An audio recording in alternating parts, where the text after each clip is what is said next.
guys and welcome back to my YouTube channel. Hope you guys are all doing well. It is me, it is Olivia 2.0 with the new hair. I cut it all off and dyed it blonde. A bit spontaneous, but here we are. Today's video is the Nike Zoom Cortez and Sacai collaboration. This was a highly anticipated pair for me. I really wanted to get this pair in hand to see what they were saying. I entered so many raffles. I actually won at 3 raffles, and these were the kind of raffles that once you've entered and won, you can't cancel it, so you have to follow through with it and pay for it. I actually ordered 1 pair in a different size, which was the wrong size, and I ordered 2 pairs in my normal size. So yeah, I've ended up with 3 pairs, so I definitely need to be sending at least 2 of them back, because what, that's about £600. I have just come back off holiday, so there's going to be a lot of shoe reviews dropping this week, so make sure you are subscribed to stay updated with those. Also, don't forget to check out my Instagram. There's kind of more styling content on there, and I hope you guys enjoyed today's video.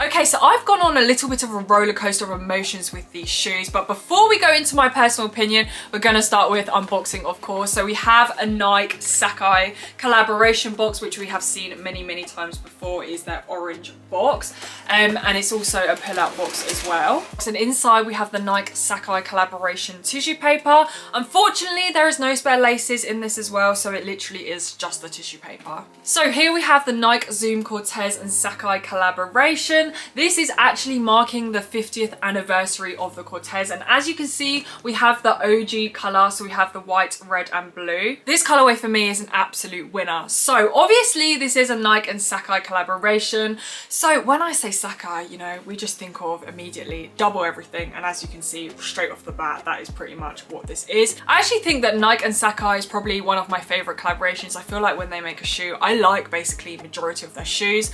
I know it's not for everyone, because I feel like they're always kind of giving that chunky kind of vibes because of the double sole and things like that. Now let's take a closer look at the shoe. So most of the shoe is actually made up of nylon, which is obviously the same as a normal Cortez. So we've got this white nylon, which is majority of the shoe, and then we do have some suede overlays, as you can see on the top near the toe box as well. We have this in a nice light grey colour. Suede for me isn't giving premium, it's kind of just giving very basic. Of course we have the double swoosh. We have the normal red leather swoosh here in the middle, as you can see, and then just slightly towards the front of it, it's almost painted over. We have this very light grey swoosh. I absolutely love that. Usually we kind of see the swooshes jammed close together, but this swoosh is a little bit further away than usual. Swinging around to the back of the shoe, we do have 2 heel overlays. So as you can see, we have the light grey and the blue, and then of course just above in the red leather we have the Nike Sacai logo. Now one thing about this shoe is we do actually have 2 collars. As you can see, we have the white collar, the nylon collar, and then we have this inside bit which is the blue nylon as well, which is a little bit different than usual. Towards the front of the shoe we do have double laces as well. We kind of have a rope pair, and then we have a kind of more of a standard pair. Quality of these kind of fits in line with the whole of the shoe. Not really a premium vibe, very kind of casual, again like the Cortez. Then we have 2 tongues. We have the white nylon Nike Sacai logo, and then just behind it we have a blue nylon tongue as well with just the Nike logo. Taking a look inside the shoe, we do have the navy sock lining, and we also do have a navy insole, which again has the Nike Sacai logo. Taking a look at the midsole, this is where the shoe for me is a little bit crazy. We've got some light grey, we've got white, we've got a sail colour, we've got the blue, we have the protruding heel piece at the back, which is obviously a classic Sacai feature, and we have this in the navy. And then you will also notice that we do have an exposed air unit in the midfoot as well, which is pretty cool. I actually really like that feature, something a little bit different. And then to round it all off, we do have a white outsole, which we have seen on a normal Cortez. So there's a lot going on with the shoe, but I feel like that's kind of usual for a Nike and Sacai collaboration because of the, you know, double of everything. So these came in at £170, about 180 US dollars. I actually looked at the last pair of Nike Sacai collaborations that I purchased,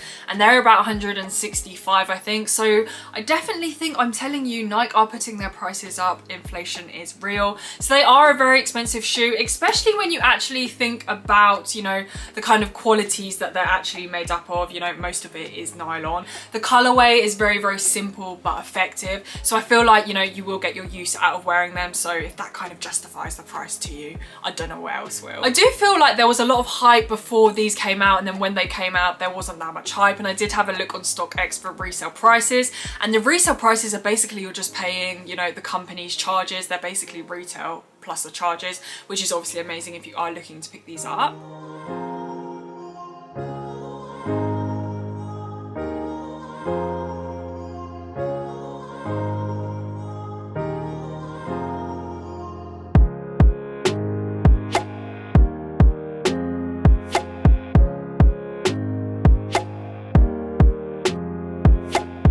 So I did mention earlier I did buy 3 pairs. The first pair I bought, I went a 0.5 size up because my other Nike and Sacai collaborations, that is usually my size. I usually go for a 7.5 when usually I'm a 7. However, they did not fit me. They were way too big. So I had to go again the second raffle, which I entered, which is these. And these I got in a size 7, which fit true to size. Now the amazing thing about these as well is that usually when I get Dunks and Jordans in a size 7, I feel like they fit perfectly. But I feel like with these, they actually give you a little bit of room, which is absolutely amazing if you do have a slightly wider feet. So I definitely recommend going true to size for these. Now I'll tell you why I kind of went through a bit of a roller coaster of emotions with this shoe. First of all, I started off, I'm not a huge fan of a normal Cortez trainer. For me, I just don't really vibe with it, but I know that it's an extremely kind of classic silhouette, which I absolutely appreciate. So when I first saw it, I'm thinking, you know, the silhouette is obviously Cortez silhouette. I'm kind of hating it and loving it at the same time because I absolutely love the midsole and I love the kind of double everything. And at the same time, obviously, it's still a Cortez. So I really wanted to get it in hand. So then I got it in hand and I was really amazed by it, to be honest. I saw lots of pictures on Instagram before I got it and I thought it just looks absolutely so clean on foot.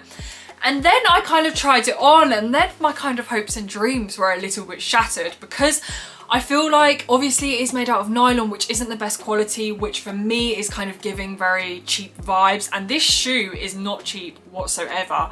So that kind of upset me a little bit. And then when I put it on foot, I feel like because it is nylon, it's not giving me the support here. I feel like my foot is kind of very flimsy in this shoe. Other than the stability of the foot, I'm smiling because that does sound weird. They're actually so comfortable, and obviously that is because of their air cushioning, and obviously you have this huge midsole. But guys, I have decided that it is worth it. I'm not going to be doing physical activity in them, so my foot is not going to be, you know, I don't need that stability that I'm trying to look for. And I just cannot get over how clean they look. I feel like these are super underrated, but the more I look at them, I do absolutely actually love them, and I definitely feel like this is going to be one of kind of a staple piece in my shoe collection. Also, surprisingly, I do actually think that this probably makes one of my favorite drops of this year. Crazy statement. Let me know what you guys are saying about today's trainer. Was this a cop or drop for you? And how do we feel about the Nike Cortez? I know there's a lot of Americans on my channel and I feel like the Cortez is definitely more popular in America. But yeah, let me know what you guys are saying. Thank you guys so much for watching today's video. If you haven't already, don't forget to subscribe to stay updated with all my YouTube videos, and I'll see you guys in my next video.